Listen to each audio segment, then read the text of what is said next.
What's going on, everyone? Happy New Year. Welcome to the first NBA lineup generator video of 2024. I'm your host, Adam Scherer. You can follow me on Twitter at ShipMyMoneyDFS.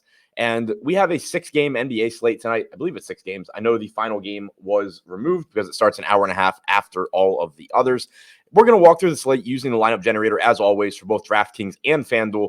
But first, make sure you give this video a like, whether you're watching it on YouTube or on Twitter. If you're watching on YouTube, subscribe to the channel, hit the notification bell so you get an alert when our shows go live. Now, I'm going to start on the DraftKings side and show you how to use the lineup generator, what it can do for you, and also we can take an early look at the slate. The first option you have is the type of lineup that you want to see.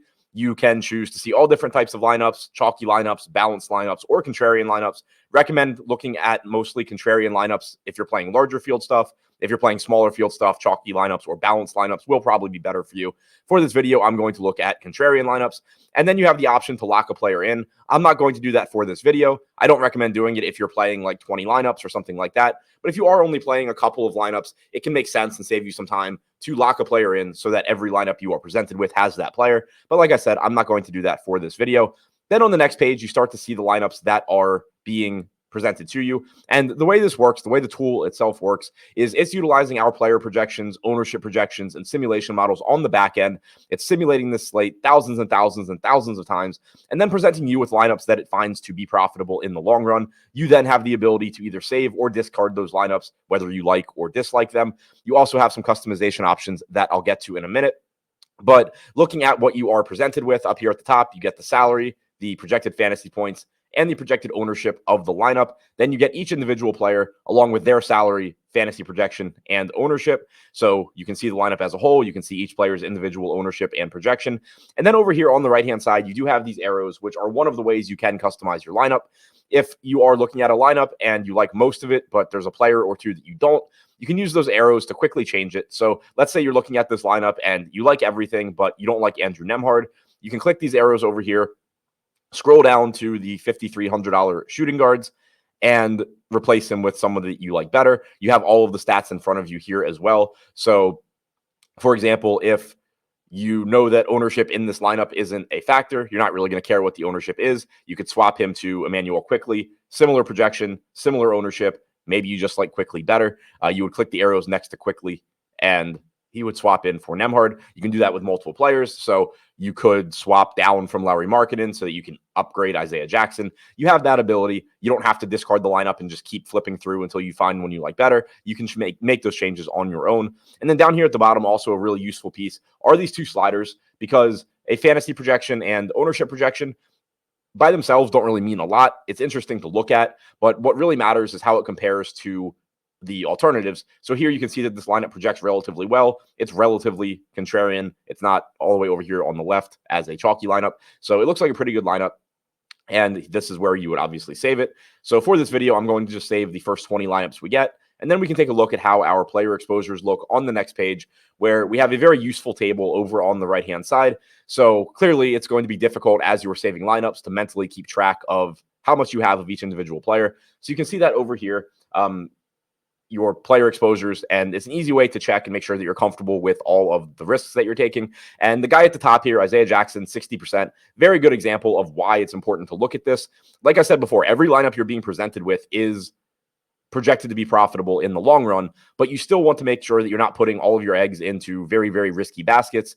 Like Isaiah Jackson. Isaiah Jackson is the backup center for Indiana behind Miles Turner. He did not even play in the second half last game, so there's no guarantee that he even gets minutes tonight or how many he gets. We have him projected for 14 right now, but like I said, only played 9 last game. At 3,600, there is a ceiling here. If Turner were to get in foul trouble and Jackson were to play like 18 minutes, then he's going to look good at 3,600. But there's also the risk that he just doesn't play or that he only plays a handful of minutes. So while you can have positive lineups with him, you may not want him in 60% of your lineups. If you get something like this, you have a couple of options. You can either go into the lineups and use the arrows to swap him out like I was showing before, or a quicker way to do it is you can click him in the table. He's going to be highlighted in yellow, and then all of your Isaiah Jackson lineups will be highlighted as well. Let's say you just wanted to get down to 50% Isaiah Jackson for the sake of this video.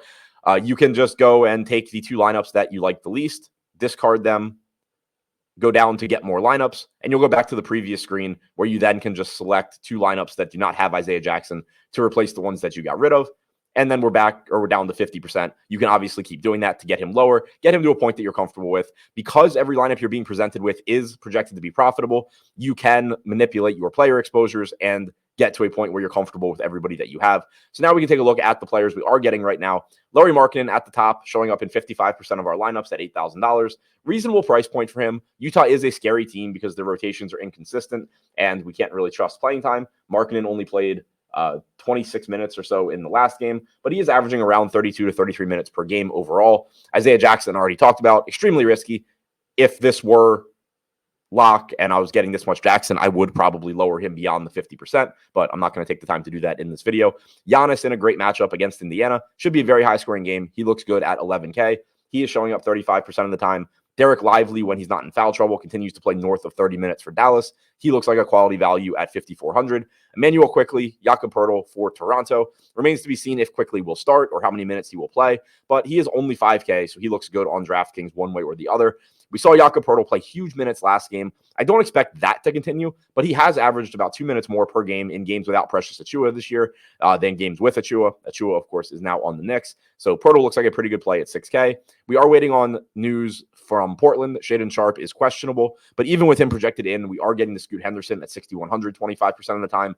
Then we're taking shots on a couple more Utah guys. 6K, Jordan Clarkson, 5,500, John Collins. These price tags are cheap, but again, playing time is very volatile for both of these guys.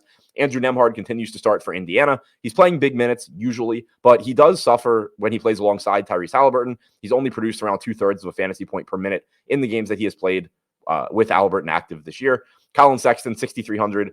Reasonable price tag for him. Continues to start for Utah, showing up 20% of the time, and then rounding things out with 20% Donovan Mitchell. Now we're going to switch over and take a look at FanDuel. But first, if you haven't already signed up and you would like to use the lineup generator to improve your own DFS play, sign up using the link in the description below on YouTube or in the tweet below on Twitter.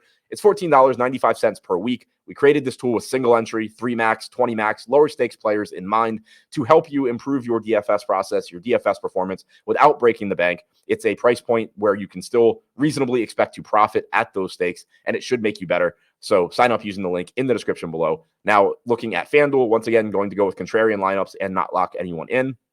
I'm going to save the first 20 lineups here, and we should get some different exposures than we had on DraftKings. So over here, we have at the top, Jayshawn Tate, only $4,100. Still no Dylan Brooks tonight for Houston. Jabari Smith and Tari Eason are questionable, so there is the potential for even more minutes to open up for Tate. Aaron Gordon is expected back tonight after getting 21 stitches because he was bitten by his dog. He's only $5,900. Looks good at 45%. Don't expect him to be limited. Isaac Okoro showing up 45% of the time as well. Not an exciting play, but he is only $4,700. He works as a value piece. He's getting 27% ownership, so we're still a little bit over the field. We're getting the 40% Markkanen, so a lot of him here, just like we were on DraftKings. Alec Burks, playing time all over the place. He's a Piston, so that kind of comes with the territory, but he does have the potential to play big minutes off the bench. He is only 4,300, so he is risky. There is upside. He is another example of a player that maybe you don't actually want 40% of. You could cut it back a little bit in the way that I showed you earlier.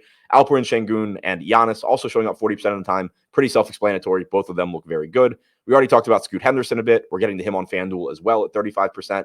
Scotty Barnes could take a little bit of a hit now that he's playing with RJ Barrett and Emmanuel Quickley. They are higher usage, and in Quickley's case, a bigger playmakers than OG Anunoby. But Barnes has been very good this year, and it remains to be seen exactly how his production plays out alongside those guys. 9,700, small forward eligible. He looks fine. Already talked about Derek Lively playing big minutes when he's not in foul trouble. He looks pretty good for Dallas. And then we're getting to Jalen Green and Kyrie Irving. Irving is questionable tonight. He did go through shoot around. He is only $8,100. So assuming that he is back and not on a significant minutes limit, he looks pretty good. So that's all I have for you today. Don't forget to sign up using the link in the description below. Other than that, thank you for checking out the video. Happy New Year and good luck on your lineups tonight.